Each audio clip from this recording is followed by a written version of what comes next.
আসসালামু আলাইকুম। সোহানা সাবা কখনোই দেহ ব্যবসা করেননি। শুধু সোহানা সাবা কেন, নিপুণ কখনোই দেহ ব্যবসা করেননি।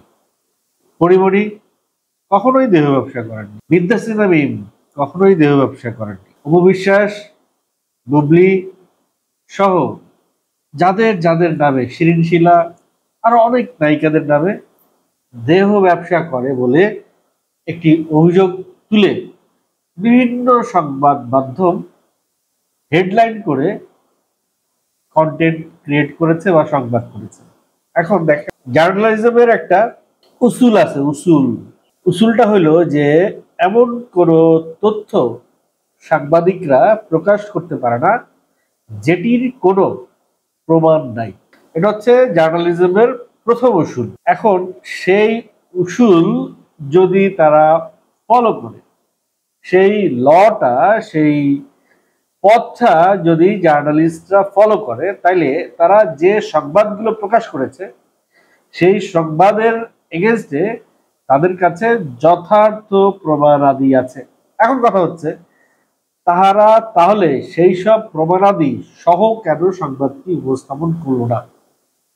দেখেন, একটা সংবাদ কতটুক প্রকাশ করবে, কতটুক পাবলিক করবে, কতটুক বর্ণনা করবে, কোন ভাষায় প্রকাশ করবে, এটার একটা মাধুর্য আছে, একটা পরিমিতি বোধ আছে।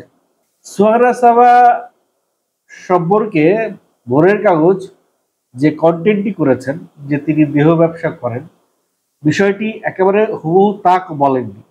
যে কন্টেন্টটি তারা করেছেন, তিনি কার সাথে দেহ ব্যবসা করেছেন, তার ক্লায়েন্টকে, তার ক্লায়েন্টের সঙ্গে সে কখন দেখা করেছেন, কত টাকা নিয়েছেন, এই ধরনের কোনো প্রকার তথ্য তারা দিতে পারে নাই। শুধুমাত্র একটা থানায় একটা জিডি করেছে, সেই জিডির ব্যাপারে একটা ইস্যু টেনে হেডলাইনটা এরকম দিয়েছে যে দেহ ব্যবসার অভিযোগ সোহানা সাবার বিরুদ্ধে।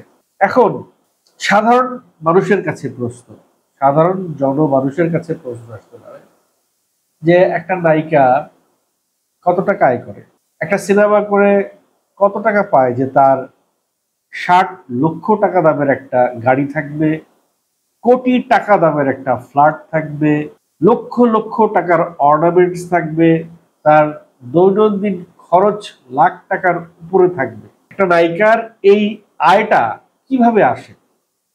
দেখেন, এটাকে আপনারা দেহ ব্যবসা বলবেন কিনা তারা বলার আগে একটু ভেবে নেবেন।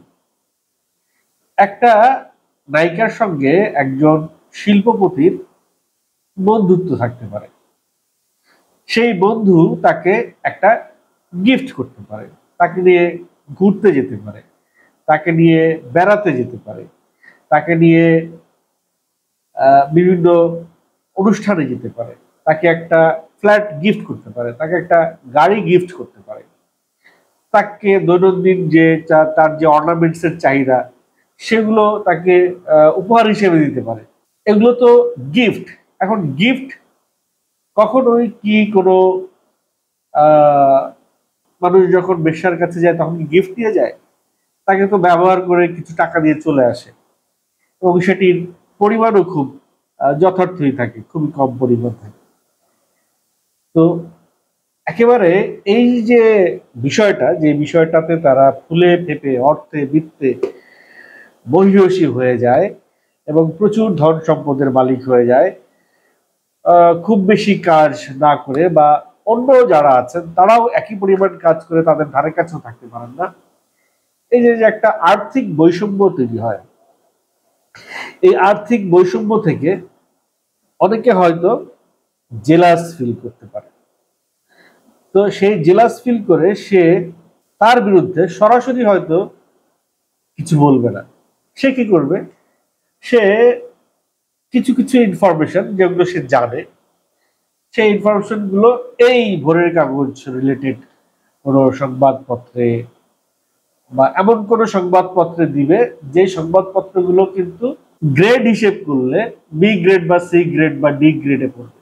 দেখেন, প্রথম আলো তো এরকম কোনো রিপোর্ট করলো না সোহানা সাবার দেহ ব্যবসা, ইত্তেফাক তো এরকম কোনো রিপোর্ট করলো না, কালের কণ্ঠ এরকম কোনো রিপোর্ট করলো না, বাংলাদেশ প্রতিদিন এরকম কোনো রিপোর্ট করলো না।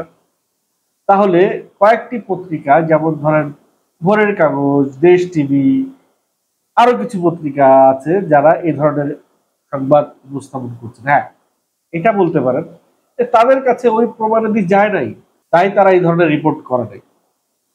শুরুতে আমি একটা কথা বলেছিলাম যে একটা সংবাদ উপস্থাপনের জন্য শব্দের একটা পরিমিতি বোধ আছে। একটা পত্রিকায় কোন ধরনের সংবাদ প্রকাশিত হবে, কি ধরনের সংবাদ তারা প্রেজেন্ট করবে, সেটিরও একটি ছাঁকনি আছে, পর্দা আছে।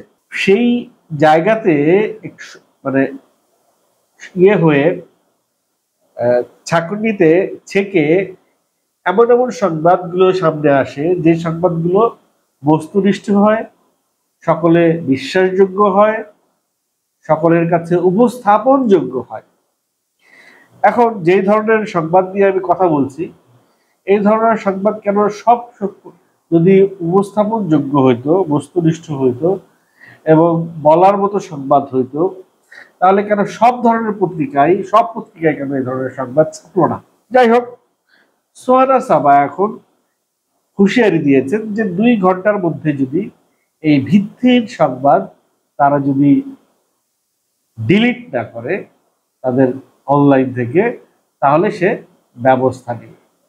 এখন কথা হচ্ছে যে এই ব্যবস্থাটাই আসলে নেওয়া উচিত সোহানা সাবা, যদি তার কথায় যুক্তি থাকে, ভিত্তি থাকে, প্রমাণ থাকে। মোল্লার দৌড় মসজিদ পর্যন্ত একটা কথা আছে। সোহানা সাবা যদি মোল্লা হয়ে থাকে, সে কি এই পর্যন্ত মুখ করেই থেমে যাবে, নাকি সে আসলেই এর একটা শেষ দেখে ছাড়বেন? যদি তিনি এর একটা শেষ দেখে ছাড়েন, ভোরের কাগজে কি থেমে থাকবে? সে কি তার কাছে যে প্রমাণাদি আছে সেগুলো সে প্রকাশ করবে না? তাহলে দুধ কা দুধ, পানি কা পানি হয়ে যাবে। একটা হিন্দিতে একটা কথা আছে যে দুধে কতটুকু পরিমাণ পানি আছে সেটা বের হয়ে যাবে। এই ভোরের কাগজের এই সংবাদে কতটুকু সত্য তা সোহানা সাবা যত এগ্রেসিভ হবে, যত সামনের দিকে যাবে, তত দুধ আর পানি আলাদা হয়ে যাবে, যে কতটুকু সত্য আছে কতটুকু মিথ্যা আছে। কারণ ভোরের কাগজে নিশ্চয়ই প্রমাণাদি ছাড়া এত বড় একটা সংবাদ তারা ছাপে নাই, তাদের কাছে নিশ্চয়ই কোনো প্রমাণাদি আছে। এখন কথা হচ্ছে গিয়ে যে এই বিষয়গুলো যেহেতু সংবাদ মাধ্যমে চলে এসেছে, এখন সংবাদ মাধ্যমেই হয়তো এগুলো সামনে আরো বেশি করে পাবলিকলি প্রকাশিত হবে। সোহানা সাবা যদি এরপরে থেমে যান, তার মানে বুঝতে হবে যে ভোরের কাগজের কাছে এমন কিছু আছে যে সোহানা সাবা থেমে গেছেন। আর সোহানা সাবা যদি না থামেন, সে যদি শেষ পর্যন্ত চলে যান, প্রমাণ করতে হবে তাকে যে ভোরের কাগজ একটি মিথ্যে সংবাদ প্রকাশ করেছে। তা না হলে বাংলাদেশে যত নায়িকাদের বিরুদ্ধে এই ধরনের সংবাদ যতগুলো প্রকাশিত হয়েছে, যতগুলো, সবগুলো সংবাদই মানুষের কাছে এরপর থেকে আরো বিশ্বাসযোগ্য মনে হবে। একটা সংবাদপত্র, ভোরের কাগজ কিন্তু আজকের সংবাদপত্র নয়। হ্যাঁ, গ্রেড হিসেবে ভোরের কাগজ বি গ্রেড বা সি গ্রেডে যাইতে পারে, কিন্তু ভোরের কাগজ ভেঙে কিন্তু প্রথম আলো হয়েছে। ভোরের কাগজ প্রথম আলো সাংবাদিকরা, ভোরের কাগজের সাংবাদিকরা বেরিয়ে প্রথম আলো করেছে। তো ভোরের কাগজের একটা বিশাল একটা ব্যাকগ্রাউন্ড আছে, একটা খুঁটির জোর আছে। তো সেই ভোরের কাগজের এগেনস্টে যখন সোহানা সাবা আরেকটু অগ্রসর হবে, তখন সোহানা সাবার মতো যাদের বিরুদ্ধে এই অভিযোগগুলো এসছে, এই অভিযোগগুলো তখন আরো ঝাপসা হতে শুরু করবে।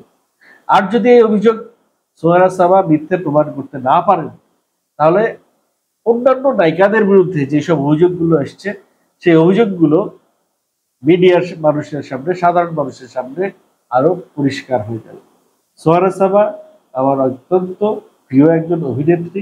তিনি কোটা আন্দোলনের সময় ছাত্রদের বিপক্ষে ছিলেন, এটি আমার কাছে খারাপ লেগেছে। এটি আমার সারা জাতির কাছে তিনি এই কারণে নেগেটিভ একটা জায়গায় অবস্থান করছেন। তার উপরে মরার উপরে খাড়ার ঘা, তার দেহ ব্যবসা নিয়ে প্রশ্ন উঠেছে। এখন শুধুমাত্র বিষয়টা তার দেহ ব্যবসার উপরে নাই, এখন এটা চলে গেছে অন্যান্য সমস্ত নায়িকাদের উপরে, যারা এই কাজটির ব্যাপারে যাদের উপরে অভিযোগ এসেছে। এখন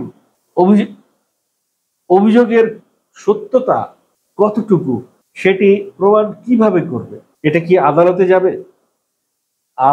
আদালতে গিয়ে প্রমাণিত হবে যে সোহারা সাবা এই কাজের জন্য এই টাকা নিয়েছেন, এই কারণে এটি দেহ ব্যবসা। যদি তাই প্রমাণিত হয়, যদি এটা আদালতে গিয়ে এটা প্রমাণিত হয়, তাহলে আমি চিন্তা করছি যে এই সমস্ত অন্যান্য যত নায়িকাদের বিরুদ্ধে এরকম অভিযোগ এসছে, তাদের রেপুটেশন কোথায় গিয়ে ঠিক? অলরেডি তো তলানিতে আছেই তাদের। অলরেডি মিডিয়ার নায়িকাদের নিয়ে অনেক কথাবার্তা হয়, অনেক কিছুই, অনেক আলোচনা, অনেক কিছুই হয়। তো দেখেন, এই বিষয়ে আসলে এর চেয়ে খোলামেলা আমি আর কিছু বলতে চাই না, বলতে আমার আগ্রহও নেই। শুধু এটুকু বলতে চাই যে সোহারা সাবা যে হুঁশিয়ারিটা দিয়েছে, এই হুঁশিয়ারিটায় সে যেন বলবৎ থাকে, সে যেন এটি প্রমাণ করে ছাড়ে যে তার বিরুদ্ধে দেহ ব্যবসার যে সংবাদ প্রকাশ হয়েছে সেটি মিথ্যা। কারণ সে শুধু তার জন্য লড়বে না, সে ওই সমস্ত সকল প্রতিষ্ঠিত নায়িকাদের জন্য লড়বে যাদের বিরুদ্ধে এরকম অভিযোগ এসেছে।